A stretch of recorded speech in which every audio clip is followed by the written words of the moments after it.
The views and opinions expressed on this program do not reflect the company, owners, management, staff, clients, or partners.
It's Tuesday, the 8th day of April 2025. Welcome to Bermuda's Daily Talk Show. It's the Daily Hour brought to you by the BAC Group of Companies, Medical House Lindos, and People's Pharmacy. I'm Jamal Hartman. She's Sancha Durham, and Maya Palacio will be with us in a bit to bring you the latest in the news break brought to you by People's. Sister Sanch, happy Tuesday to you. Happy Tuesday. How are you? Well, not as bright and bubbly as you. You're tired. yeah, it's what time is it? 4 a.m. over here in Vegas? Dedication. Oh, is that what it is? Yes, I hope that people see it, because you could have easily been like, hi, going to a conference this week, can't do the daily hour, but you are waking up at 2 a.m. to make this happen for the people. Yeah. I Absolutely. Yeah. My eyes are really struggling this morning, folks, but I'm telling you, because, Sancho's going to carry the weight. All right. Like, this Sancho did everything for sure. I'm just back here. So, but Sancho, you don't see, you can't see the skyline in the back. I got a nice room in this hotel. I'm got to go back to the Venetian, though. Got to go back to the Venetian. That's my favorite. What's your favorite Vegas hotel? Bellagio? Used to be the Venetian. I was like a sucker for the Venetian. Now it's the Aria. Oh, I love Aria. I've stayed there. Yep, I've stayed there. I ain't calling anyone cheap, but we have a budget conscious person who has Treasure Island this year, folks. Move on. You feel me, right? So anyway, happy Tuesday, everybody. And we've got Mark Arthur C. Phillips. He says, good morning, TDH family. And Karen Simmons says, good morning, TDH community. Mark Arthur C. Phillips says, yeah, it's Madam Durham. Been a minute. Mr. Phillips, you're going to get me in trouble. You're going to get me in trouble. We're happy to see that you showed up to work. That's all. Listen, life has been life. If I rewind back, if I give it to you very quickly in 2 seconds, we had Maddox's birthday. We went to Madrid.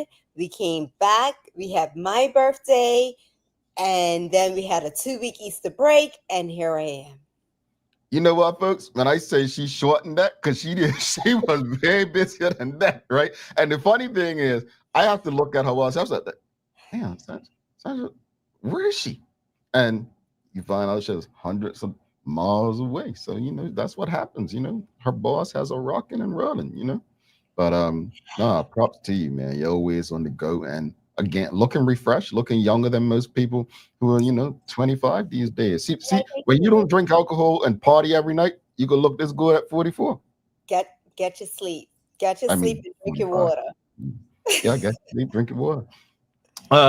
Suzanne Ingham says, awesome Tuesday, Jamal, Sancha, Maya. Awesome to see you again, Sancha. I missed you yesterday, Jamal. Happy you're back. We're happy to have you, Suzanne. Well, you know what? Greetings, everyone, and thanks for making us part of your daily routine. A good one today as we welcome Mischa Fubler, Senator Fubler, on from the Bermuda Progressive Labor Party. We're going to be discussing, the most recent election and his plans on improving Bermuda from the Senate. The Daily Play is a remember when. All right, remember when. Don't forget to subscribe on our website. Follow us on all of our social media channels to stay up to date with all that we have going on. Help us grow Beyond the Mic as we do our part to continue to improve the community. Well, let's start here. Folks, there's been a lot happening in Bermuda, and actually, the gentleman who defeated Senator Fubler in the most recent election, Dwayne Robertson, is now a member of Parliament. And well, as a member of Parliament, Mr. Robinson has had a lot to say since he's been in. And our good friends at the Royal Gazette, the title says Opportunities in Tourism. He basically said, well, in the article, it says Donald Trump's tariffs, well, that's President Trump in you all's mouths. He says Donald Trump's tariffs announcement has caused the world to reevaluate old age alliances and trade agreements. While this is causing uncertainty and anxiety, it is crucial that legislators from all sides pull together to help Bermuda weather these difficult times. One of the best ways to do this is to figure out how to utilize these changes to our advantage. Our tourism industry can potentially find an increase in recovery in the face of these unfortunate global events and provide a buffer for employment in these changing times. We must also recognize that as global tensions rise, travelers will seek out destinations that are seen as neutral, safe, and welcoming. He says Bermuda has an opportunity to brand itself as such, offering stability, warmth, and luxury to visitors who are increasingly weary of unpredictable travel climate. So, I just want to say, one of the major shifts is travel and leisure, with many travelers opting out of visiting the United States. The anti-American travel sentiment continues to grow as Mr. Trump, President Trump, the road is that or MP Dwayne, not recognizing that. But anyway, engages in trade conflicts with his country's closest allies. This can be an opportunity for Bermuda to reintroduce ourselves as a destination of choice to travelers on both sides of the global trade conflicts. So, he said in the short term, we can focus on efforts on disenfranchised Canadian, European, and African travelers who are not looking to enter the U.S. at this time. Now, I'm going to stop there. Let me repeat. He said we can focus on our efforts on disenfranchised Canadian, European, and African travelers. Question of the morning for you, audience, based on what MP Robinson said. What are your thoughts on other gateway cities outside of the United States for tourism opportunities? What are your thoughts on that? And here's one. What destination would you advise Bermuda to consider? What destination would you advise Bermuda to consider as a destination, as like a gateway city? What destination would you advise Bermuda to consider? Now, can I go first, Sister? Of course. Here's the thing with, I appreciate what MP Robinson is saying. I do. But there's really only two countries outside of the United States that have flights to Bermuda, being the UK, well, England, and Canada. So if you're focusing on European travelers, in the short term, you're hoping people go to the UK or Canada. And as far as African travelers, I mean, the same thing. So I think the ease of traveling to the United States is the bigger thing, right? I don't know. I think what he's saying makes sense, but I'm not sure how easy it is, if that makes sense. Yeah. So when I went to Spain the other day, I flew from Madrid directly to Miami, and we flew past Bermuda, and Maddox wanted to know why we just can't stop. And I thought to myself that, maybe there should be a direct flight from Bermuda to Spain, kind of getting us in different places in Europe. But I understand what you're saying. What I was thinking about is not necessarily the tourism aspect, right? And I'm about to venture down a road that I don't know much about, so bear with me, audience. But I think of the shipping aspect. When I was little, right, my dad, he owned Yamaha Motors. He was the first one to bring Yamaha outboards to Bermuda. And I remember my dad would be in meetings all the time where the Japanese were very happy where Bermuda was positioned. And it was Mhm. like, we can bring our stuff to Bermuda. And it was a lot of meetings as to how Bermuda could be this free port. And for me, I'm just like, okay, if we are raising our tariffs, and I mean, if the US is raising their tariffs and they don't want to play, why don't we look at this as an opportunity where we're positioned, and really start looking at how we can benefit to distribute, products and other things throughout the world. Like, we need to focus on being that free port again, if that makes sense. Does that make sense? I can't hear you. It does. It does. It does make sense. Sorry. It does make sense. Um, and I think Charles Jeffers says it often in the comments that we often forget that it was that kind of stuff, and it was our tourism product that created the opportunities for international business, right? Hmm. So I think that makes perfect Because sense. Because, okay, think about it again. We're going to go down this rabbit hole of trying to bring tourists to Bermuda, but Jamal, I'm sorry, our product is not where it needs to be, right?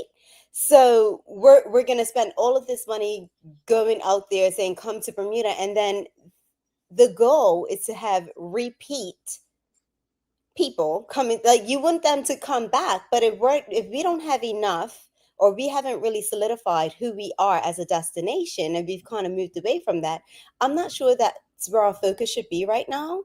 And we are looking like we need to have another pillar. So But I would really focus on tourism. I remember though, was it audience? Tell me if I'm aging myself or Central or you, but I remember a time going to like returning from Orlando to Bermuda on a flight, and people staying on the flight because they were going to the UK, like British Airways stopping in, leaving Orlando, coming to Bermuda, and going to the UK. You don't remember that? You never? It never happened to me, but I kind of remember hearing that. Mm, I don't, mm, I'm not clear.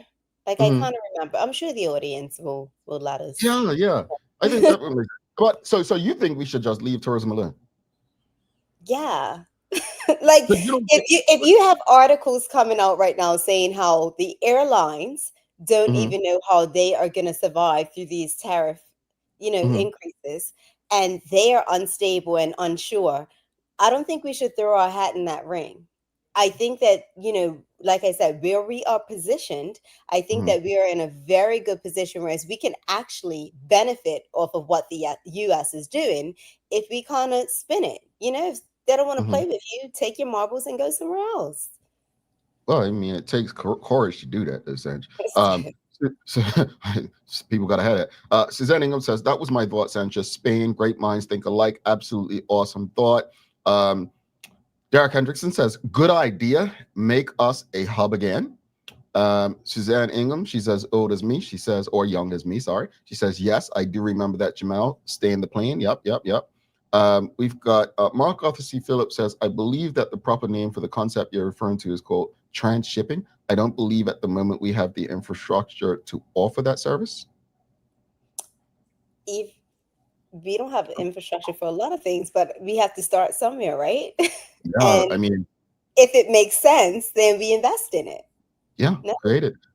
Yeah, create it. Just because we don't have something doesn't mean we can't create it or start it. Senator Fubler says, I think BA has some kind of exclusivity agreement on the route here. So that's another thing. I mean, people often pick like Atlanta, right? Say, well, why aren't we getting another flight to Atlanta? Well, it's a Delta hub. Delta probably has Mhm. some kind of arrangement. But in saying that, audience, let us know your thoughts. What are your thoughts? I mean, not Senator, MP Robinson, Dwayne Robinson, says in the short term, we can focus our efforts on disenfranchised Canadian, European, and African travelers who are not looking to enter the U.S. at this time. How do we do that? Like, what are your thoughts on considering other gateway cities outside of the United States for tourism opportunities, but also what destination would you advise Bermuda to consider? Like, what stands out?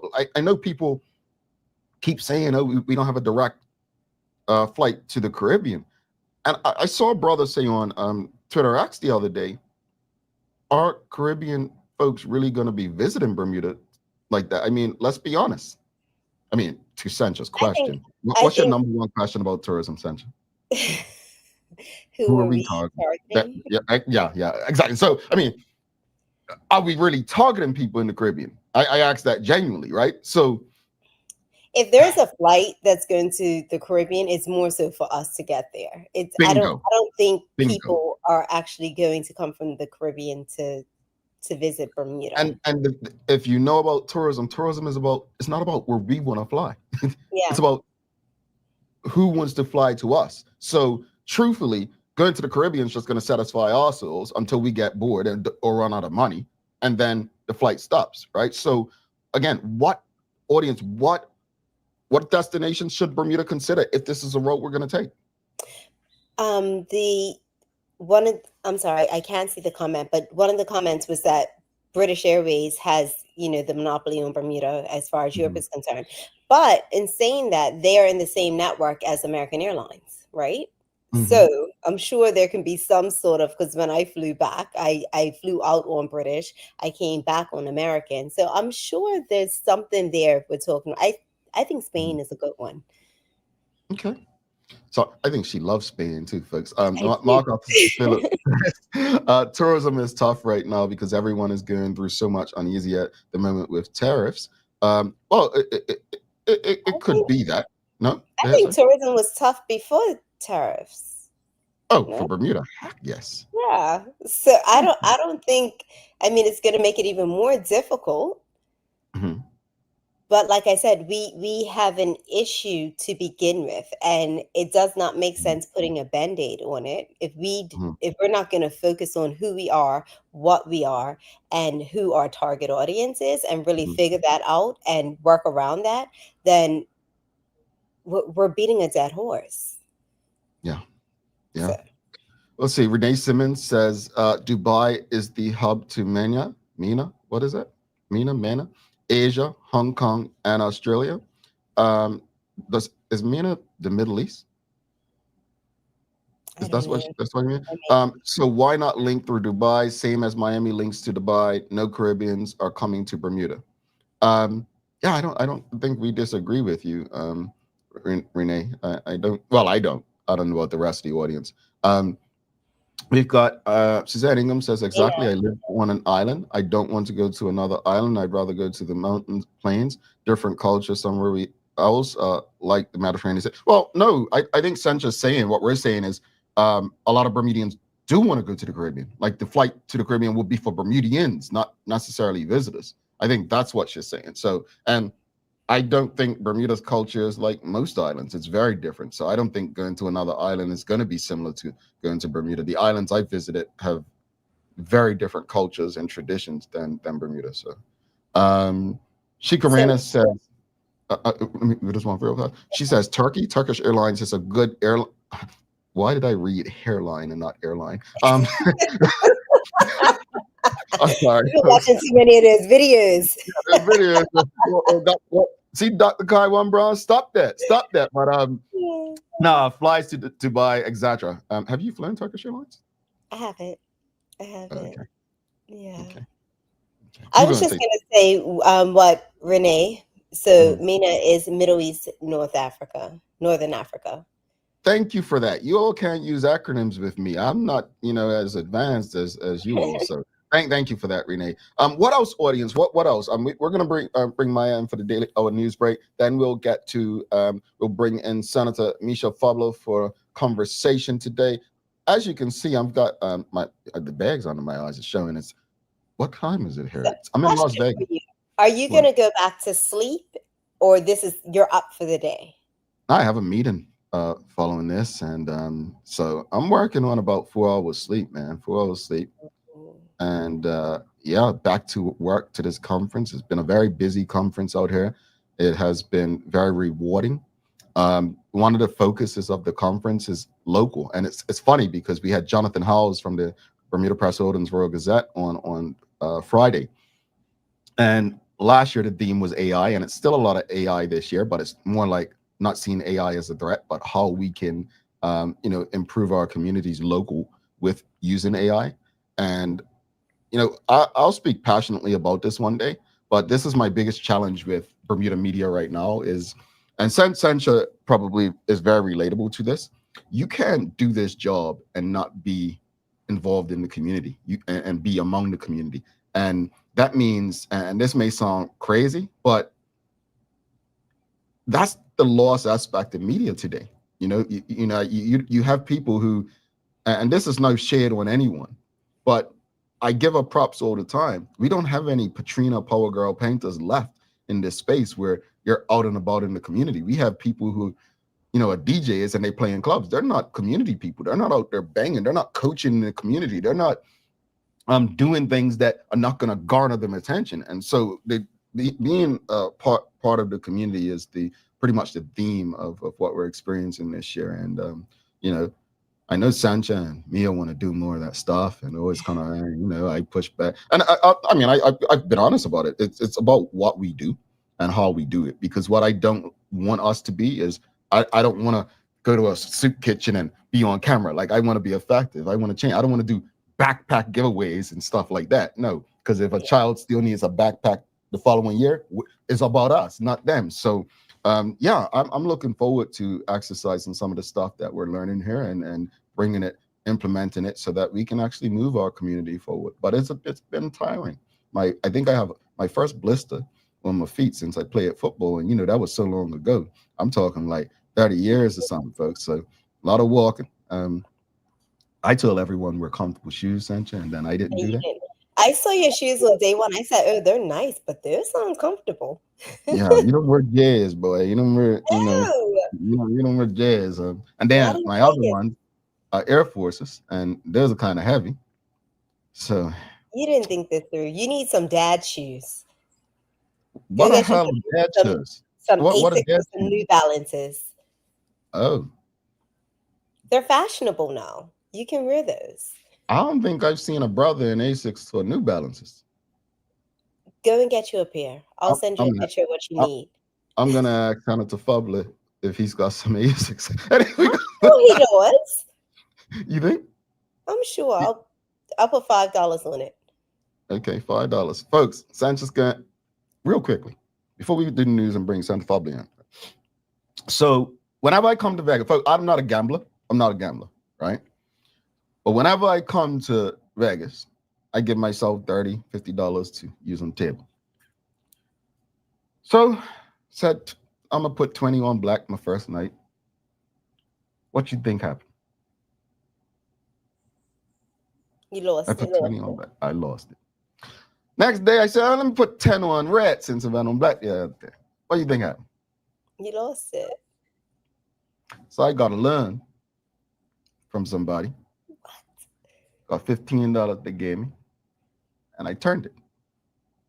Got the 30. This person put some money on the game last night and lost $200. I didn't do it. More of my money. So we said we was going to play our winnings back on the table. We battled on black twice. What you think happened? You lost. Folks, we donated to the Las Vegas Strip. That's what gambling is. The point is, what, now you're not winning because you're going in there so uptight.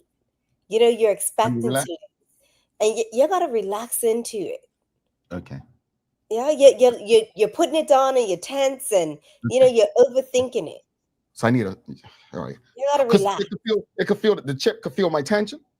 Yes. Okay. You got to relax. I don't know what I'm doing. When I go to Vegas, I put it on and I let it be, and 9 out of 10 times I win. You got to ease into it. Okay. Got to ease into it. Sanchez just gave me some advice, but what I'm gonna tell you all, is I ain't donating no more money. Okay. I'm done. I'm out $30, and someone else is 15. All right. What's that song? Know when to hold up. Know when to hold up. Know when to walk away. Anyway, folks, we got to do the news real quick. So this is your daily discussion brought to you by our friends at Titan Express and Secure Trucking. The Daily Discussion is brought to you by Titan Express and Secure. Visit TitanEXBDA.com your leading tour and transport provider specializing in Black History tours throughout the island. And securebda.com for all your property management, waste management, residential, and commercial trucking needs. Professional, punctual, and reliable service is our commitment to you. All right, folks, if you haven't already, make sure you give us a thumbs up, a love, a like. Make sure you share the conversation with your friends, your family, your colleagues. We're sending it to the news break with Maya, and then we'll be back on the other side of the break with Senator Mischa Fubler.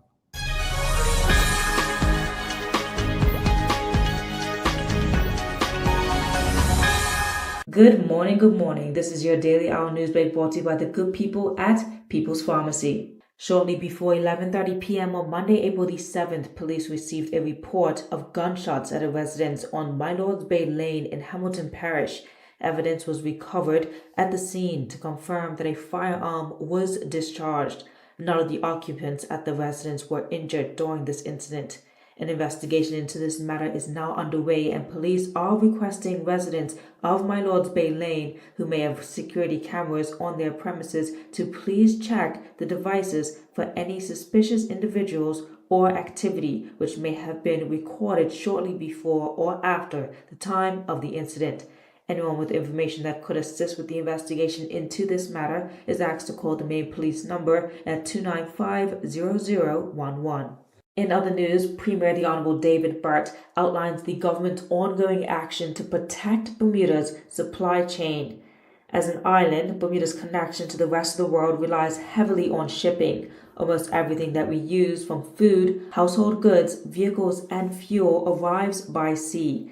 Against this backdrop, the proposed changes under the U.S. Ships Act have become a matter of serious concern for all of us. In a statement, the Premier outlined the actions being taken to safeguard the island's supply chain in light of the proposed changes under the U.S. Ships Act. If implemented without exemption, the legislation would result in significantly higher port fees for vessels built in China, including the MV Oleander, Bermuda's primary cargo ship, which could drive up the cost of food, fuel, vehicles, and other essential goods. Additionally, Premier Burt, the Minister of National Security Michael Weeks, and the Minister of Home Affairs Alexa Lightbourne met with Bermuda's major shippers and importers. The purpose of the meeting, he explained, was to hear directly from industry stakeholders, understand their current challenges, and ensure that the government's approach reflects a shared commitment to practical and sustainable solutions.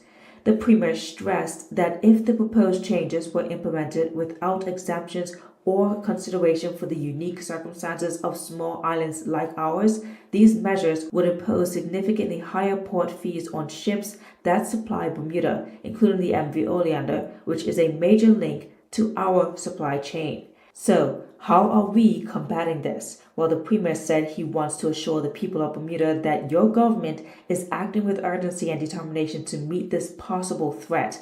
He said, quote, "In recent weeks, I have held direct discussions with the U.S. State Department, where I outlined not only the economic impact such action would have on Bermuda, but also the consequences for U.S. citizens living here and American businesses that supply our island. We also met with the Canadian officials to discuss the viability of reestablishing our shipping relationship with them as an option." These big container ships that are going to and from Asia, they're either made in China, Japan, or Korea. So the big winners here will be Japan and Korea. The other big winner is going to be Canada. Because the U.S. Why is that? The carriers will bring the ships to Canada, unload there, and bring it down on a train.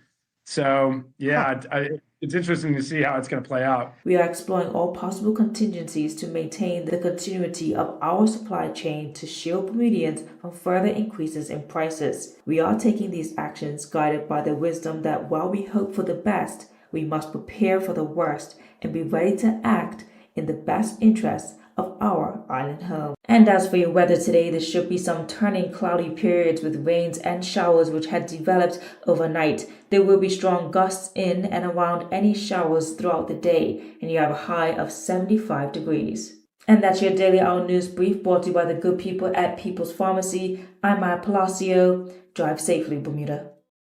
All righty. Thank you so much for that, Maya. Since you got the days of the year for us? You know, I have two. I can never decide. You love it. National Zoo Lovers Day. So, audience, I want to know what's your favorite zoo that you've been to, maybe your favorite animal. Jamal, Mhm. I'm not really a zoo person. I No, don't really like the zoo. me neither. It makes me a little sad, but Yeah, obviously me too. having a kid, I have to take them to the zoo. Um, Mhm. and it's National Empanada Day. Do you like empanadas? I don't, because What? sometimes they have cheese in them. I love empanadas, Yeah, Jamal. I eat them, but I love them. It's this little Cuban spot in New York down in Soho. Mhm. The best empanadas. Damon DeGraff introduced me to it. The best empanadas I've ever had. So good. I mean, no, I like them, but in Miami Airport, they have so many different kinds. But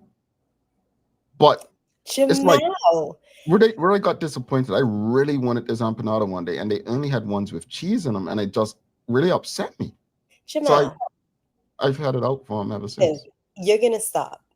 This is like when I first came on this show and you told me you eat fish I knew from you was gonna say. I knew she was gonna bring out the fish sandwich from Wendy's. I knew it Wendy's.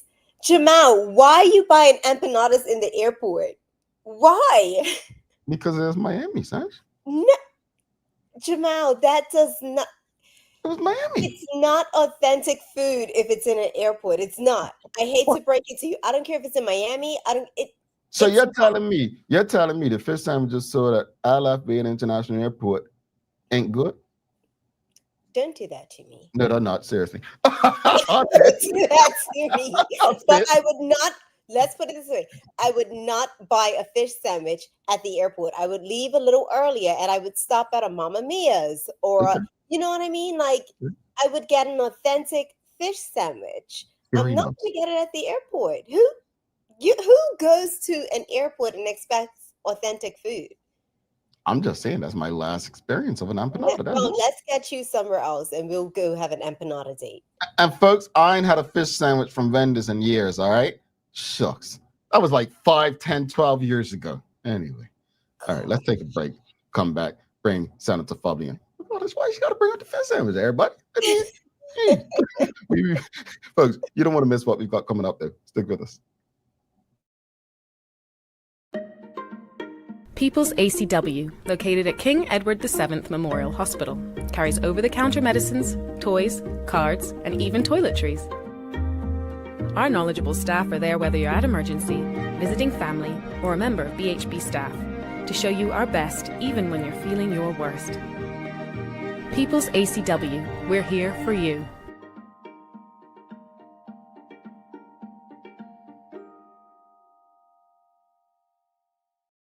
Hi there, welcome to Medical House. We're located at number 6 Bakery Lane. I can't wait to show you all of the great stuff that we carry. Come on inside, let's see. Long days, long shifts, you no longer have to endure comfortable underwear. Designed by nurses, we now offer premium undergarments by Swoop that are unique, fun, comfortable, and functional. The only underwear you'll ever want to wear. Who says high quality functional products can be stylish and comfortable at the same time? See it all at our new expanded location on Bakery Lane.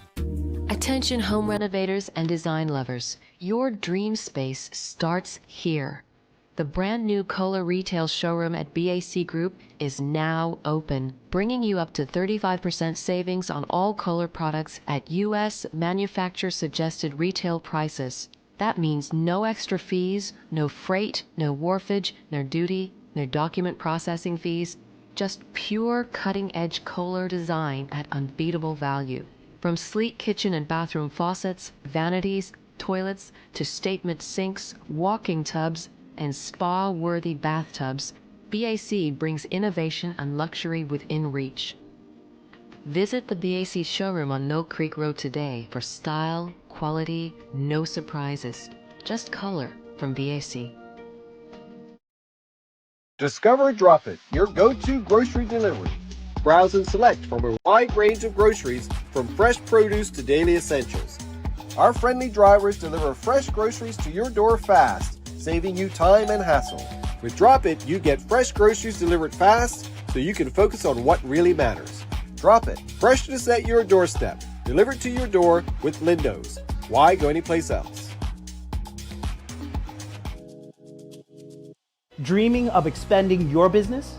With BDC's Loan Guarantee Program, we support your ambitions. Get up to 75% guarantee on bank or credit union loans up to $300,000. Just your vision and our support. Apply today and unlock new business opportunities. BDC, Bermuda Business starts here. Join us as we celebrate 5 years and 1,000 plus episodes of community conversations on Bermuda's daily talk show. The Daily Hour Gala takes place on April 26th at LF Wade International Airport. For more information and advance tickets, please send an email to admin@bermudacommunications.com. We look forward to celebrating all that's great about our community with all of you. Alrighty, welcome back to the big show. Sancha Durham, I'm Jamal Hartman. It's the Daily Hour brought to you by the BAC Group of Companies, Medical House, Lindos, and People's Pharmacy. Folks, don't forget to subscribe on our website. Follow us on all of our social media channels to stay up to date with all that we have going on. Help us grow beyond the mic as we do our part to continue to improve our community. Folks, I say this respectfully. If you intend to come celebrate, if you come, would love to still come and, be a part of history in Bermuda to the gala, you literally have to kind of get your tickets now. There are not many left because, well, people, once they buy tables, then that means it's less available. If you're hoping for comp tickets or giveaways, that's probably just not going to happen. So I'm just being frank with you. Get them while you can or while they last, because there's no favors that we can give you because of the venue it's at. Once we reach capacity, that's it. So I'll leave that at that. But without further ado, hold on. Why people? Mark C. Phillips says this is worse than buying sushi from a gas station. Xena truck. Thank you, Sancha. What in the world? What? Nicole walking up and out as well. Went to Mexico on a tour and local leaders cooked for us. And why are you all coming at me like that? Jamal, I think you need to be a little more selective with your choice in food. Vendors. But I am. I don't eat much. Vendors. That's what I put. Vendors. You can't just eat anywhere. We need to start fueling our body with quality food. So Wendy's and airport. I don't eat Wendy's. I vote. If this is your first time listening, Chick-fil-A. That's the only place I would eat. But I've only eaten at Chick-fil-A once in probably the last couple months. Okay. Nah, seriously. I went there the other day. I was like, oh, you don't sell this anymore? But they had this drink. But no, I don't do fast food. Most people, well, see, a certain person said out here in Vegas, oh, Jamal's bougie because he don't do chain restaurants. That's not bougie. No. I just don't do chain restaurants. Like Chick-fil-A is different. They got a pass every a couple months. But anyway, I'm sorry. That's not bougie, folks. Seriously. Anyway, let's bring in Senator Fubler, folks. We've got a good conversation coming up with Senator Fubler. He actually ran in Constituency 30, which is, let me remember, it's Southampton East Central against MP Dwayne Fubler. Previously to that, I think it was Constituency 8. He ran against, is it 8? I think MP Ben Smith, and he's been a member of the Senate. This is concurrently being renamed as of the most recent election. Good brother, and we're going to welcome him in for a conversation. But earlier in the combo, Sandra was telling me I need, what was it, Asics and what was it, New Balance? And New Balance. I guarantee he has a pair. All right, well, let's or the other. Audience, let's put some bets in. Audience, do you think, let's ask the audience, do you think that Senator Fubler owns a pair of Asics or New Balance? Audience, chime in, let us know. We're going to give him a warm TDH welcome. Let me make sure we got the right tunes. We're going to give a warm TDH welcome to Senator Fubler because, well, Sancha wants me to hit that, right? We're not going to do that. That's her and I's music. We're going to give a warm TDH welcome. But let us know what, they're scared to. We're going to see, oh, wow. They old thing. WKD Lama says yes. Mark Arthur C. Phillips says yes. New Balance. Charlie Charlie says yes. Karen Simmons says no. Marquita Lee, I think this is no. All right, let's give Senator Fubler a warm welcome and see if he owns some Asics or New Balance. I hope everybody that is wrong. I don't have to give you nothing if I lose, right? $5. We just said $5. I thought it was a one-way bet. This is Vegas. No. Come on. No. Okay. All right. But if whoever wrote with you, they give me $5 too? No. Oh. Suzanne want to know what New Balance is real quickly. It's a brand of sneaker. Okay. All right. Let's bring Senator Fubler in. Let's give him a warm TDH welcome. Good morning, everybody. Good morning, sir. How are you? Yeah, good, thanks. Sancha, you owe Jamal $5. I don't think I've owned a pair of New Balance since I was a kid, and I didn't have choices around how I purchased my shoes. My goodness. So hold on. I got a question to ask. So Senator, what do you wear to be comfortable? Like, what are your comfortable sneakers that you wear? Like, if I'm out canvassing, I have a pair of Adidas. Okay. Yeah, and then when the soles run out, I buy another pair in like a similar color. I got the one model that I like. They're pretty comfy. The sole's thick. I'm not saying I wouldn't buy New Balance, but I don't really buy shoes frequently enough to have a variety. Like, I still got a pair of sneakers that were gifted to me for DJing a set in like 2015. The soles are still good on them. They still fit. Yeah, I'm not big on the reuse. All right, cool. Yeah. Well, see, I do have my running sneakers with me, but this is crazy. Unless I'm using them to work out, I don't wear them. So, and they're Adidas. So I don't want people to think that I don't own like, relaxed and comfortable shoes. But first off, thank you for doing this. I would say, thanks for joining us so early, but I think where I'm at and the time zone I'm on, Senator, I can't give you that, man. I can't give you that. This is late, right? Like, I had to tell my manager I'm gonna be a bit late this morning because I got an appointment. And we appreciate that, and we appreciate your manager. Big up to your manager out there because you're a man to people. But let's jump into the convo because I don't want to make you any more late. But for those who don't know you, obviously I just mentioned that you've run into a by-election, general election, and you've named a senator again. But just tell the audience a bit about your background and what it is that you do, a bit about your family. A bit. So, Bermudian father, son, brother, uncle. I grew up in the West End mostly, like I went to Somerset Primary in Sands and then Cedar Bridge before I left for university in Toronto. When I returned home in 2017, I worked for the parent company for Belco in IT, doing kind of data integration and corporate applications, they call it. So all of the software that's not Microsoft Office or Windows, my team would be responsible for maintaining the relationships with vendors who do the support, designing and implementing integration, so information in one system getting into another. I did that for about 5 years before moving into the consultancy space, doing data engineering. And I'm currently now at a local reinsurer, Ariel Re, where I'm the AVP of Applications and Management Information. So similar kind of role, all of the enterprise software support, some software development, a lot of data analysis. And outside of my professional space, when I returned home in 2017, the folks at Chewstick, Gavin, who you should give a chat to, Jamal, if you're interested in the hairline stuff. I think he's had some good things to say about Dr. Brown. Reached out to me because I had come back home one year. I brought my wife down and we went to Chewstick when it was on Court Street. And I guess off the back of that, we did a little performance. And they said, oh, well, you should join the board. Well, at the board of elders, so I've been, technically I'm the chair. I think it's a little more of a like collaborative leadership, but it's a charity. So you have to name someone as the chairman of the board, and that's currently me.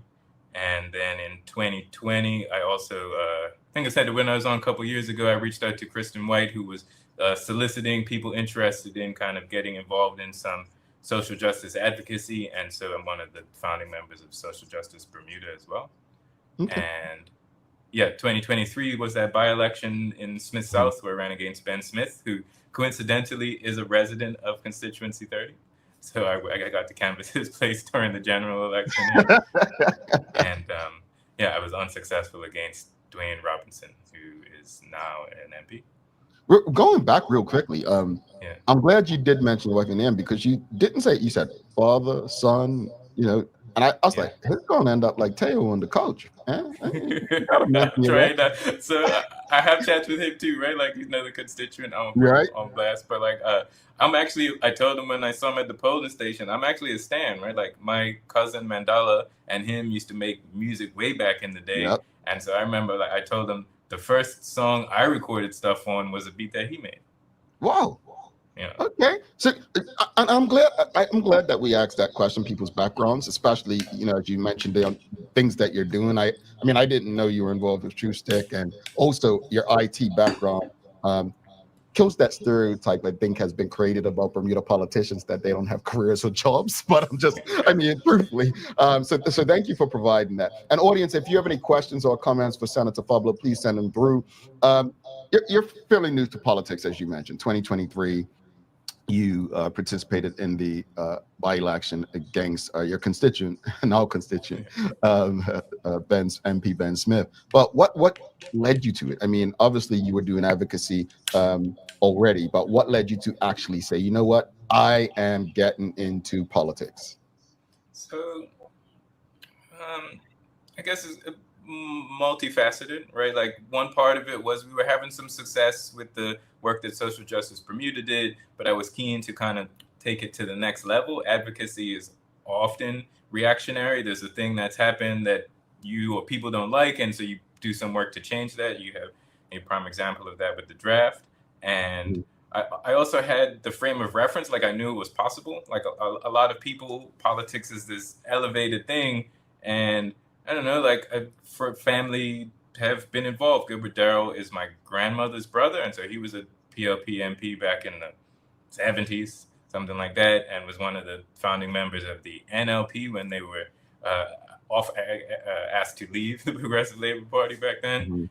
Also, fairly close family members, Laverne Ferbert, her mother and my grandmother are sisters. So I had these, like I knew it was possible. Like I had people that I knew personally who had done it. And I was keen to kind of lend my experience and talent to making positive change in Bermuda. And I feel like at the legislature is one of the places where there's ample room for improvement and where my skill set kind of fills a gap that's currently there. Indeed. Awesome. So you ran in the most recent election in December for Southampton East Central. I would imagine that you covered a lot of ground. What are some of the biggest concerns that you are hearing from the people? Clearly not enough ground, right, based on the results. But it depends, right? Like I got into this in Smith South as well. People are multifaceted. It's also affected by the situation, right? You show up at the door, hey, I'm Mischa, let's talk about your problems. And it's evenings and weekends for me. So people are kind of in the middle of living life. And so I think many would struggle to come up with the prompt is often what's your most pressing issue. And so given that they often focus on the roads, that's probably one that was frequently mentioned. But then also once you kind of got it, tease out some more conversation from them, things start to switch to less tangible, like the sense of community. I got some folks in the neighborhood who are really keen to see some events that provide resources for people who are co-parenting, as an example, or folks who are looking to give back. I got a musician in the neighborhood who's well-traveled and is keen to continue giving service through teaching. And what else? It's mixed. I also have some folks who are kind of, I don't want to say offended, maybe that's too strong, but they were displeased with the areas of advocacy that Social Justice Bermuda does. We had a letter to the editor not too long after the election from one of my constituents who thinks that the work we do is the wrong work. We should be focusing on absentee balloting instead. That's the biggest social justice issue. And, I always have a little smirk around the folks who were not offering to join you, but keen to tell you that, no, your issue is wrong. You have to focus on my issue instead. I know about that. Yeah. So despite the defeat to Dwayne Robinson in the general election, how do you plan to stay engaged within the constituency? Hit the street, meet the people. Second Saturday of the month is my typical community connect or clinic or surgery, whatever you want to call it. And I have so far set up at Heron Bay Primary or at the entrance to Riviera Road. And I think the plan, kind of based on neighborhood engagement, is to rotate it. So like to also set up on South Shore, because that's going to hit a different demographic of the residents. And also canvassing. I was out on Sunday afternoon for a bit, going back through to talk to folks who didn't make it to the polls, get a feel for why, as well as to thank the folks that did show up regardless of how they voted. I'm also doing some partnership with my neighbors. So Constituency 31, which is next door, Crystal Caesar, Minister Caesar, we're going to be doing a vendors market on the 19th, I believe. And if you are interested in participating, then you should reach out, participating as a vendor. That's pretty cool. Okay. Yeah. Okay. And this is the one that they do up at Death Valley? Correct. Right. I've actually attended a few times. It's actually a really good event. Oh, that's good to know. I'm not so familiar with it. Caesar reached out, hey, do you want a partner? And I said, well, yeah, that one specifically, I like that idea of empowering local businesses. One of the things I'm often saying on the doorstep is that we need more collective economics, so like cooperatives. So that I rewatched the interview we did back in 2023, and I was still on co-ops then. And so I'm very appreciative that the throwing speech and definitely the platform included content around kind of encouraging cooperatives, because I think given the unprecedented times we're currently experiencing, that's one of our avenues for addressing the cost of living, people working together to kind of increase economies of scale and the like. So you just touched on it a bit. What are your thoughts on this being the lowest voter turnout to date for an election? And why do you think this is? What needs to happen and what needs to change? So I guess the biggest part of it is voter engagement. People feel kind of disconnected.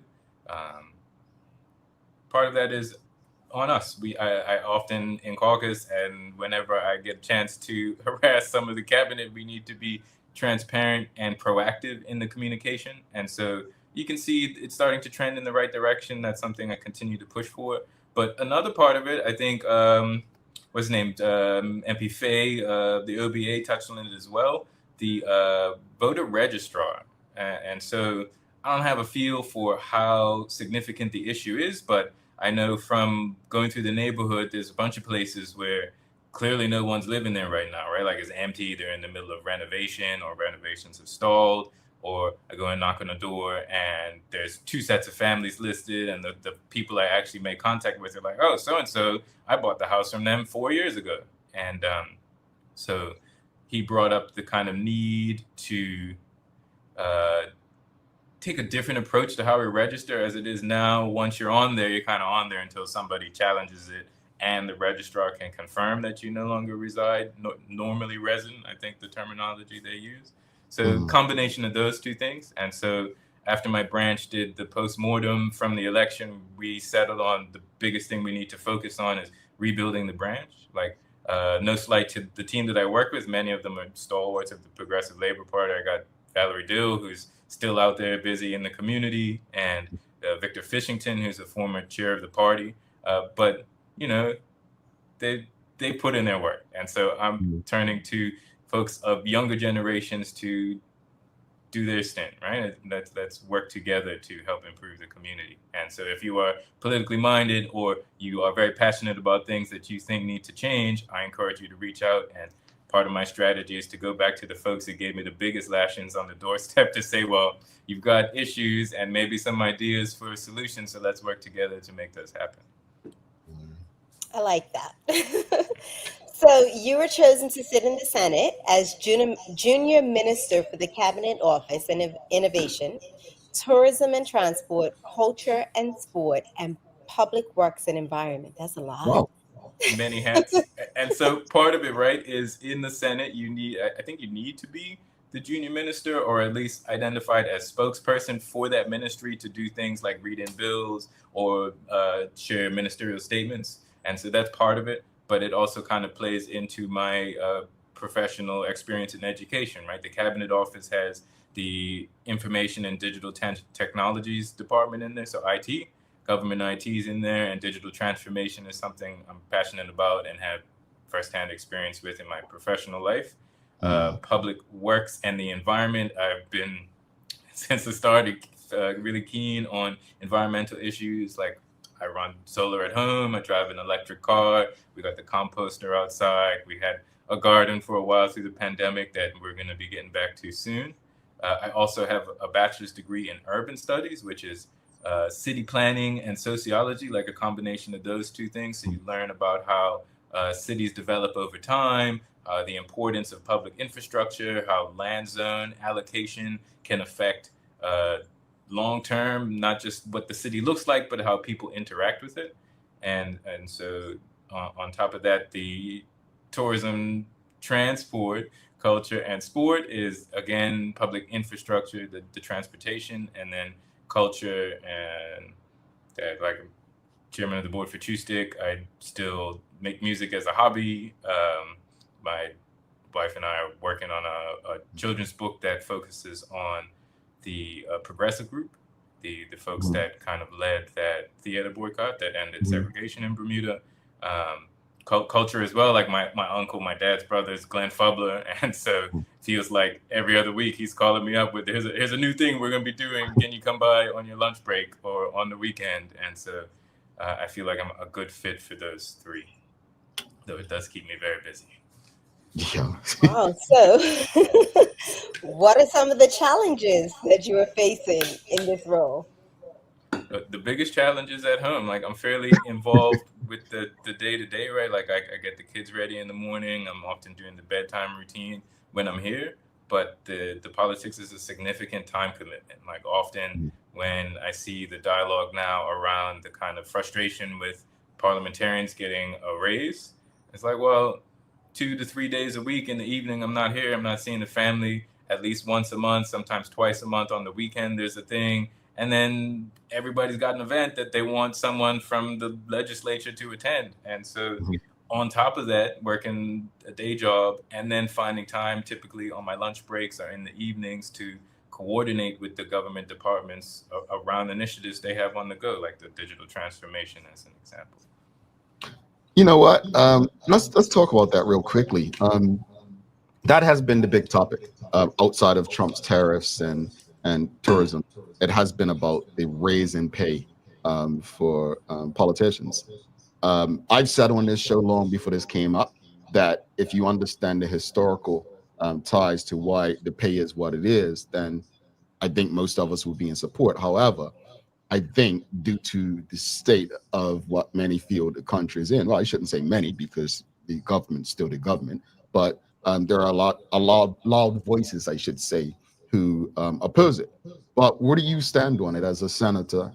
You just kind of explained it, but go a bit deeper why you believe that, politicians should be paid what for the value. So first off, the opposition to it, I get it. Economic times are tough. There's significant economic disparity, right? Like, the typical metrics we use for tracking economic performance are all trending in the right direction, but many people are still not feeling it. We have a lot of work to do there. But let's be pragmatic about it. The last time there was an increase was 2009 or something like that. And during the OBA's tenure, they did a 10% pay cut on that salary that hadn't been increased since 2009. And if you want quality, right, like, it has a cost, and people are upset with the quality of their current representation. I don't really see how that improves if you keep the salary as is, right? Like, we've been doing that for 15 years, and people say they don't like the folks that are running. If we want to attract different people to run, then we need to change the incentive package. I think there are options for some alternatives than just money, right? Because the studies I read about it, there's a limit over a certain amount of pay. It actually has a negative effect on performance. It's typically framed in the kind of corporate sense and the crazy salaries that they're paying senior executives. But yeah, like, you want that. And I also found it ironic, I guess, especially the history that you just touched on, that the OBA MP that was speaking out about it was MP Dakuda, given who his generational wealth and the kind of role that he fills in his private life. Like, of course he's fine with the salary remaining the same, but if we want more working class people, more middle class people involved in the process, it needs to be something that's not like, I can't afford to do this full time. Right. I got 2 young kids. I got a mortgage to pay. My kids are in public school even. Like, I can't imagine doing this and having folks in private school as well.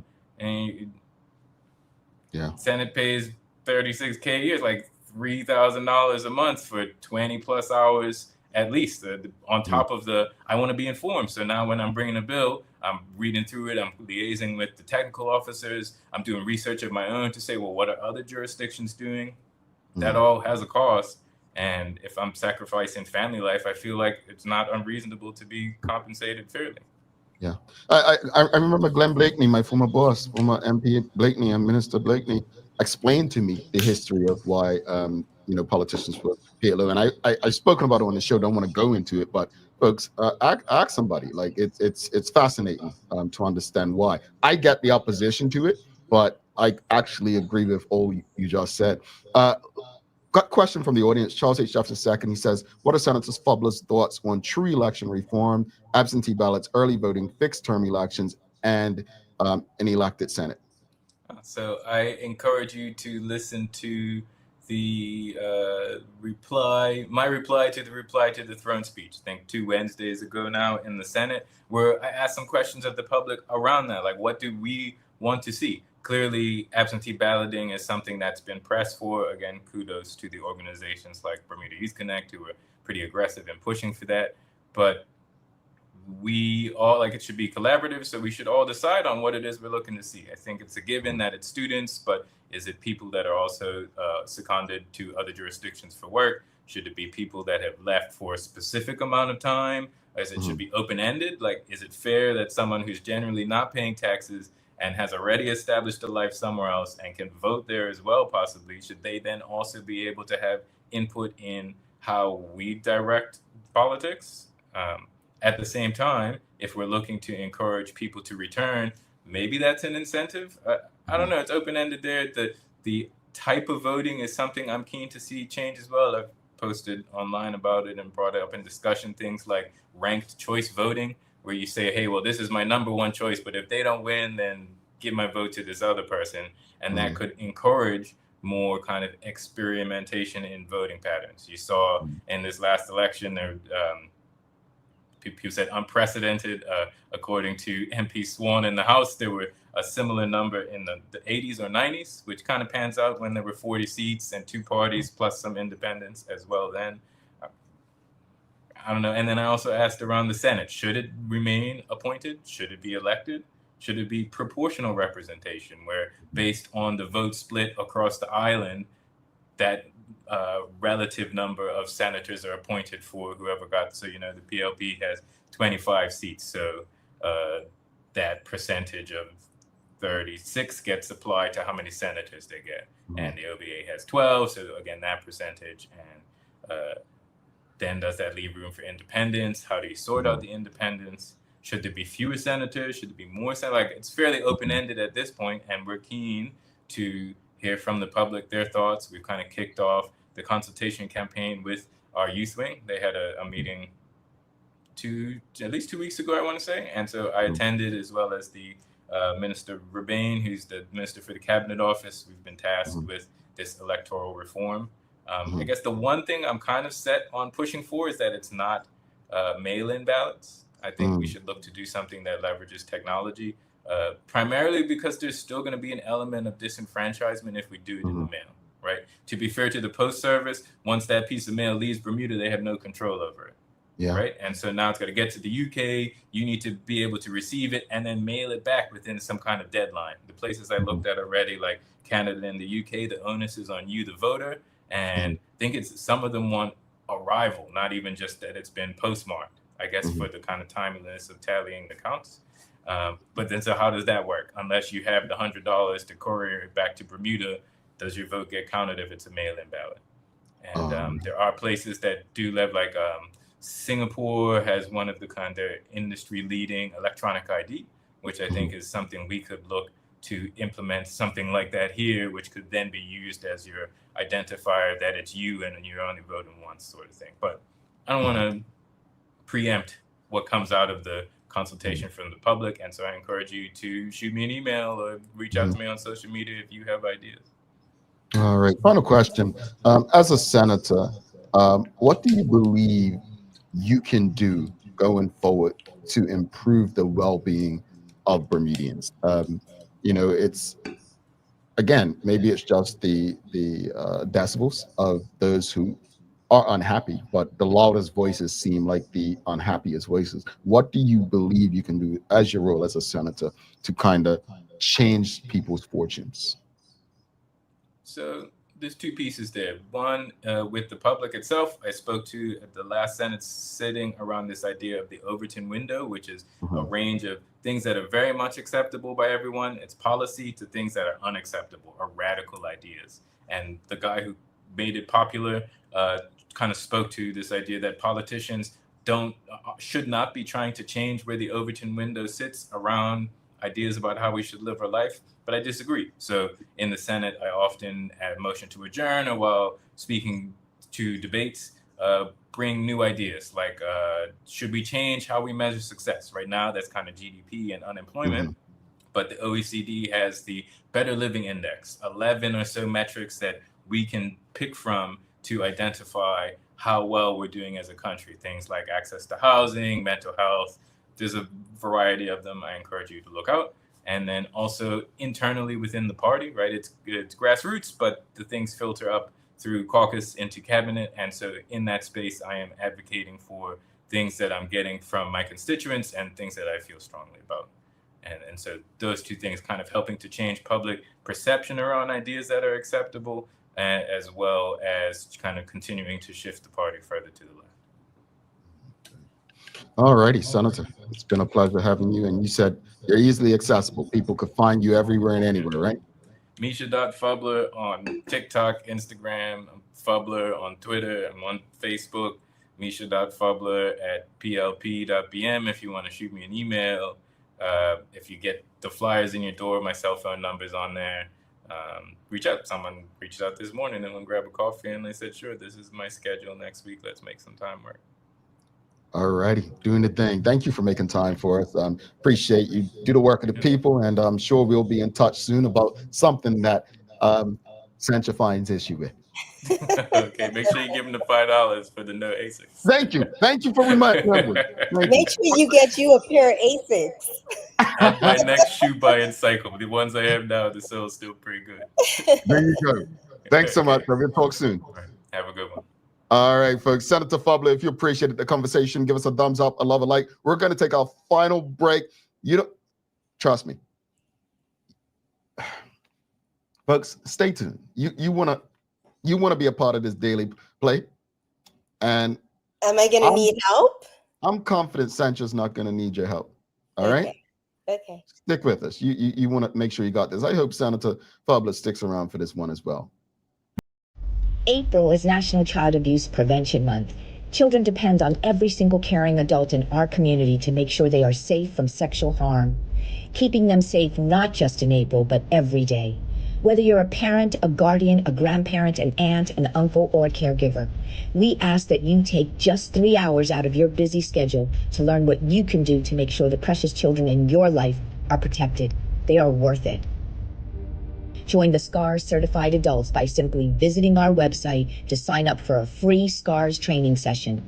Learn about online and body safety, how to protect them, and how to respond if they are harmed. This information is vital to their well-being and their future. Because they are children, it is our responsibility, Bermuda, to protect them. Visit scarsbermuda.com and learn what you can do to help the child in your life stay safe. Considering the increasing challenges faced by financial institutions, the need for insurance protection is a critical component of the risk management framework. At Friesenbrook, our priority is to safeguard your assets with the most optimal, cost-effective risk management cover to help protect your business, whether it be cyber, directors and officer liability, professional indemnity, or property insurance. Call us on 296-3600 to learn more about our full suite of competitive corporate insurance products. At Friesenbrook, we provide insurance you can count on. BAC's new Cola showroom is now open. Throughout April, for every $50 spent, your name will be entered to win great raffle prizes. Kumler from BAC, where luxury meets affordability. Looking for the best care for your pets? Nova's Ark Feed and Supply has everything you need, from top quality foods to toys and supplies. We've got it all. Join our frequent buyer program and earn rewards every time you shop. Plus, we've been awarded the Clever Customer Initiative program for helping you save more. And don't forget, we open an hour early on Saturdays so you can get a head start on your pet care. Visit us today or shop online for easy pickup or delivery. Your pets will thank you. Join us as we celebrate 5 years and 1,000 plus episodes of community conversations on Bermuda's daily talk show. The Daily Hour Gala takes place on April 26th at LF Wade International Airport. For more information and advance tickets, please send an email to admin@bermudacommunications.com. We look forward to celebrating all that's great about our community with all of you. Alrighty, welcome back to the Big Show. Thanks again to Senator Mischa Fubler for stopping by this morning. Again, folks, if you haven't already, whatever platform you're on, Facebook, Instagram, YouTube, LinkedIn, Twitter X, please give us a thumbs up, a love, a like. Make sure you share the conversation with your friends, your family, your colleagues. Thanks again to the BAC group of companies, Medical House Lindos, and People's Pharmacy for ensuring that we're able to continue to do this with you on a daily basis. Just want to shout out to both the BAC group of companies and People's who extended their support of this show for an additional 2 years. So we appreciate them. Yes, yes, yes, yes. We appreciate them. Yes, thank you, thank you, thank you, thank you. We appreciate them very much. And I'm sure you do as well, audience. So big up to them for the love and the support that they give us.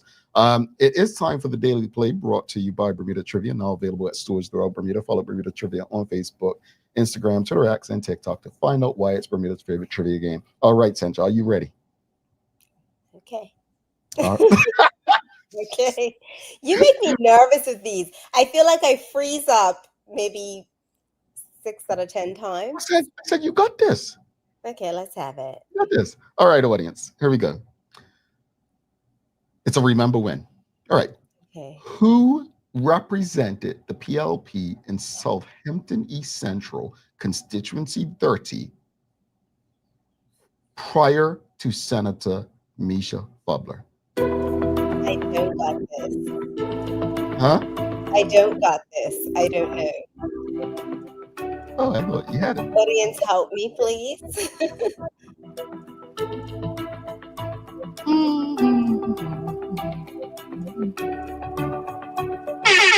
We got someone.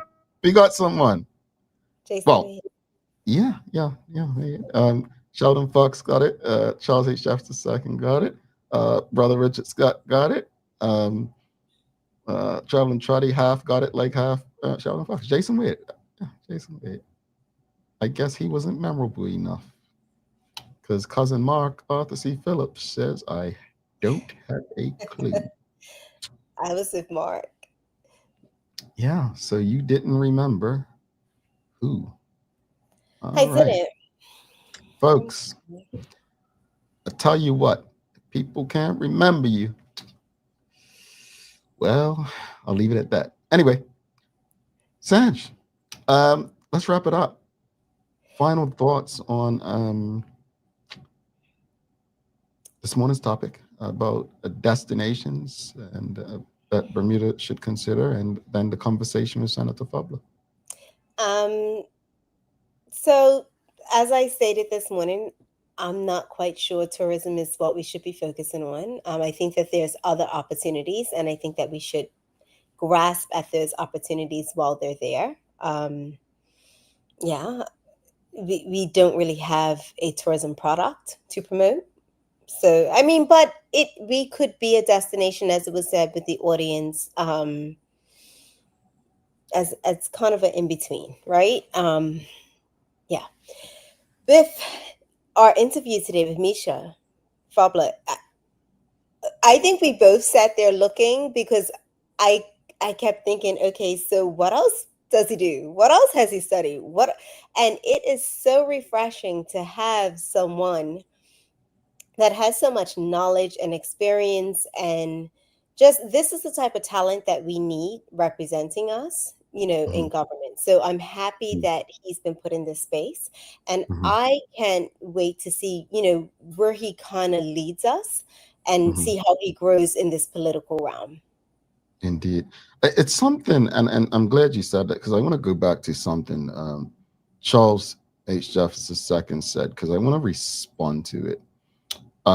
He said, I think we're fooling ourselves if we think that pay is the primary reason why people are not getting involved. There are many issues in both parties that are also hindering people from joining. I want to touch on this because I personally had execs in I've had doctors and lawyers tell me that I cannot afford to get into politics because, number one, the pay is not what I would be giving up too much financially for the headaches and everything else that come with it. So I would be giving up too much financially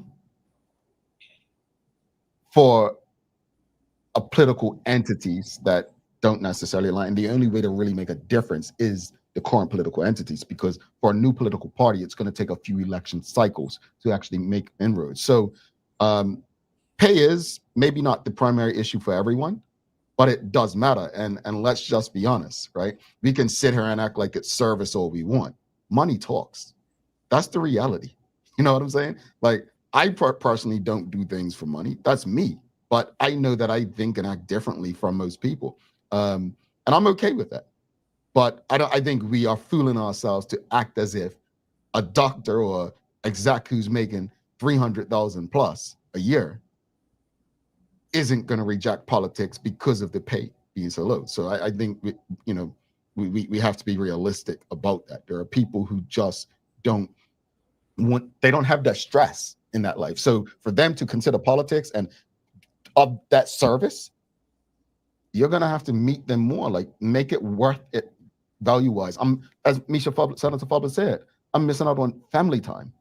You feel me? Like that has a cost and a price. We were just talking about this yesterday, actually. We were just talking about, and we're going to get into this, but the main thing, theme of this conference we're at is, being local and service, right? Like the breakdown of our community clubs, right?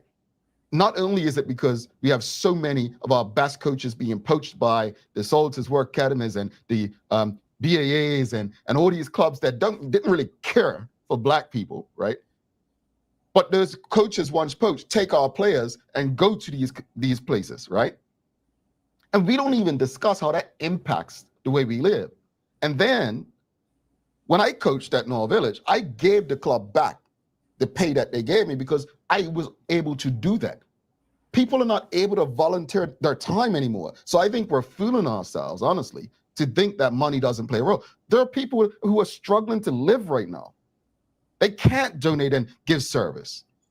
So while money may not be the main issue, it matters. And I do believe we can attract better people if we match them. People are making silly money in Bermuda. And if they're going to put up with that stuff, you got to meet them somewhere, bro. Now, I'll give my final thoughts in. Those weren't it, sorry. But as far as the tourism thing, I disagree with you, Sancho. I don't think tourism's dead. I think we're confused. Not us, but I don't think it's dead. I don't think it's dead. I think we've had the wrong people leading our tourism for way too long. I think we had an opportunity with a Charles H. Jefferson II to kind of put things right. I think we've had opportunities to kind of get it right, but politics has gotten in the way. And I think we need to allow the professionals to do what they do. As far as the conversation with Senator Fubler, I echo what you said, man. Like he kills that myth, Sancho, about politicians not having jobs and the like. But how do we attract more of the Mischa Fublers? Yeah. I think that's the question we need to answer, is how do we attract more of him? Yeah. You got daily inspiration for us? I do. If you fall behind, run faster, never give up, never surrender, and rise up against all odds. Who said that? Jesse Jackson. Oh, okay, Jesse, right. Like that one. Thank you, Sanj. A big up, Larry Marshall, Virginia. Says, shout out to the BAC group and people's indeed. And one last comment, we've got WKD Lama said he gives me hope talking about Santa Fabula. He has great ideas, communication skills. Brother Richard Scott says the spin-off or ramifications of political position can have an impact on one's income. Absolutely. That's something else to consider. Thank you so much for that. Folks, we got to run, but please don't forget to subscribe on our website. Follow us on all of our social media channels to stay up to date with all that we have going on. Help us grow beyond the mic as we do our part to continue to improve our community. Thanks again to our partners, the BAC Group of Companies, Medical House Lenders, and People's Pharmacy for ensuring we can do this with you on a daily basis. As always, we appreciate you, we love you, and we thank you for making us part of your daily routine. If all goes well, we'll be back to do this again with you tomorrow. She's Sancha Durham. I'm Jamal Hartman. Please do make it a safe and a great day. We are out. Peace.